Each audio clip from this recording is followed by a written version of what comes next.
because of coronavirus. Some lost their job. That's why I think of making a video tutorial about making resume or CV. It depends on country where you're at now, because it differs. It's different from one country to one country. You have to, luckily we have Googles nowadays, so it's easy to search for examples like what I have here on the screen. So I'm going to teach you how to do CV or resume. This one I have on screen is in Danish. I have both English and Danish CV personally, because I'm in Denmark, so I also have Danish CV. And I also actually have two different types, because depends on the job you're applying for. I have one for healthcare and one for IT, because I have those backgrounds. So depends on the job I am applying for. But I would give you a general preview of what I think your CV should look like. So I have this example here in Danish. It's the first part would be the name, the address, email address, telephone number. That's it. Don't need to you actually in Denmark you need to write your specific address, because depends on the company where you're applying for, if they want to know your location, the transport and so on. So this part is good to have in the upper part. I have in my personal CV, my name is a little bit bigger font, and it's in the middle. And depends if you want to have a picture, depends on the job you're applying for.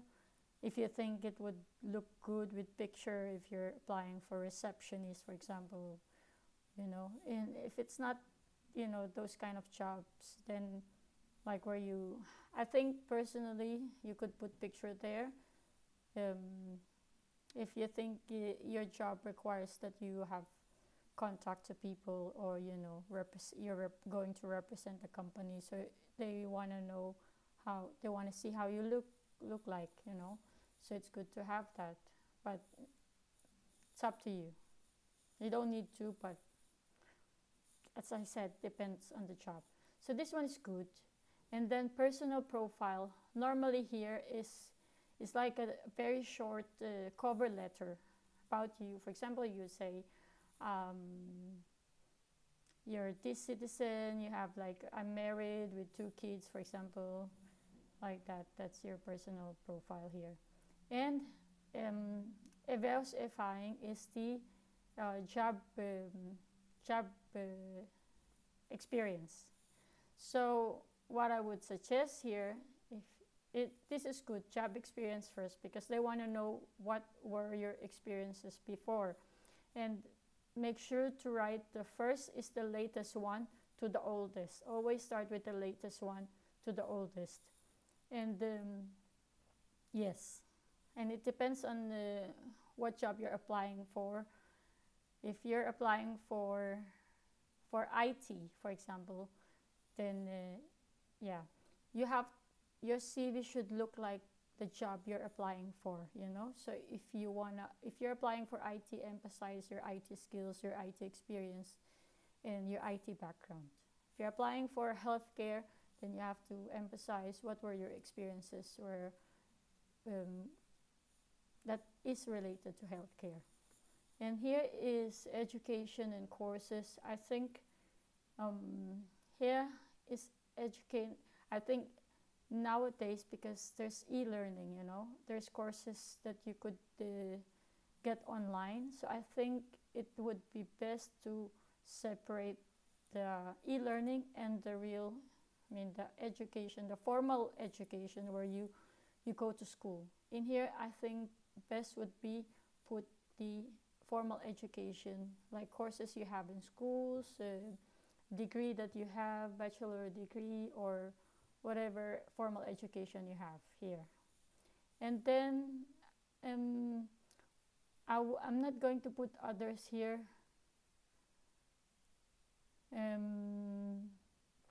unless here you could put like certificate, online certificate. If you're, for example, you're IT person, then it's good to have, for example, here you add IT skills. What are courses or what are the IT skills that you have? For example, you add here like Microsoft Office 365 and other skills that you have, that you're good at Apple, for example, or iOS or Android. Those. If you're applying for IT, that's a must. You need to have your IT skills here part, for example.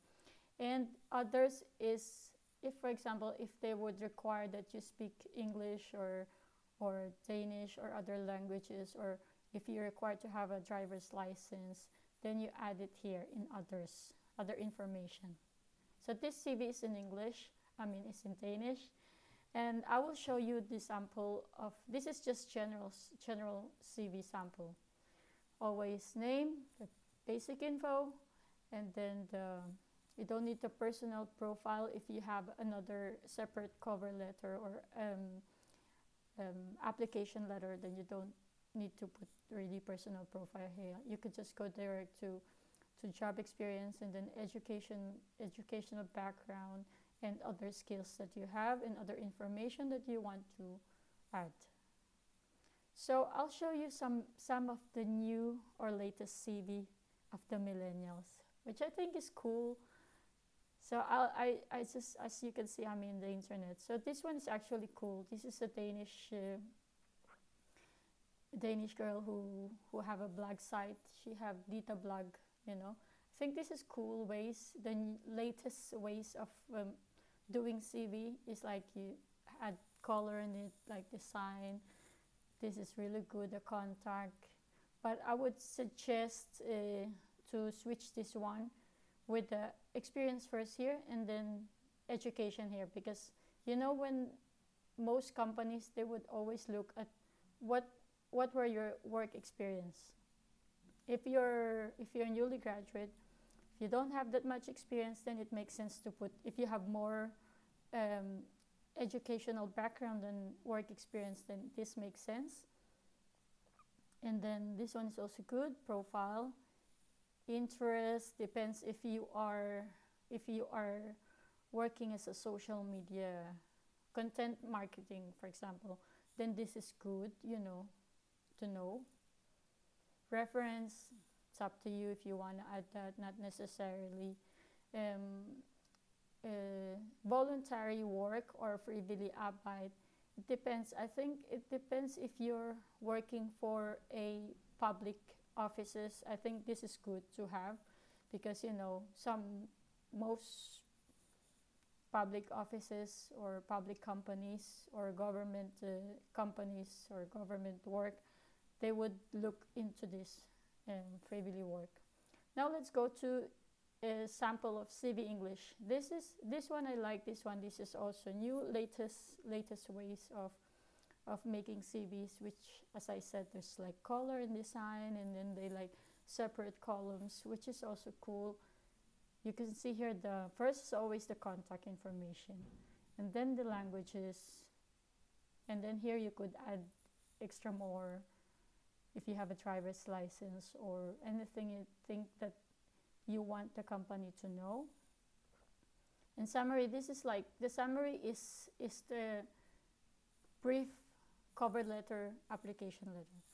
In this one, for example, this kid, as I could see, or this guy, is a IT person. So you can see here, he wants to highlight his skill, which is really good, because some people would just want to know what you're good at, what are your skills. And here his experience, and here is his education. He didn't write all of his education, but just the latest one. And then, as I said, the certifications. These are the online certifications that we can now have. It's going to be in the future where you have to add an extra line for your online e-learning certifications. So this is your CV. I hope this video will help you get a job. Always target the job that matches your work or your educational background. So I'll see you next time. Bye.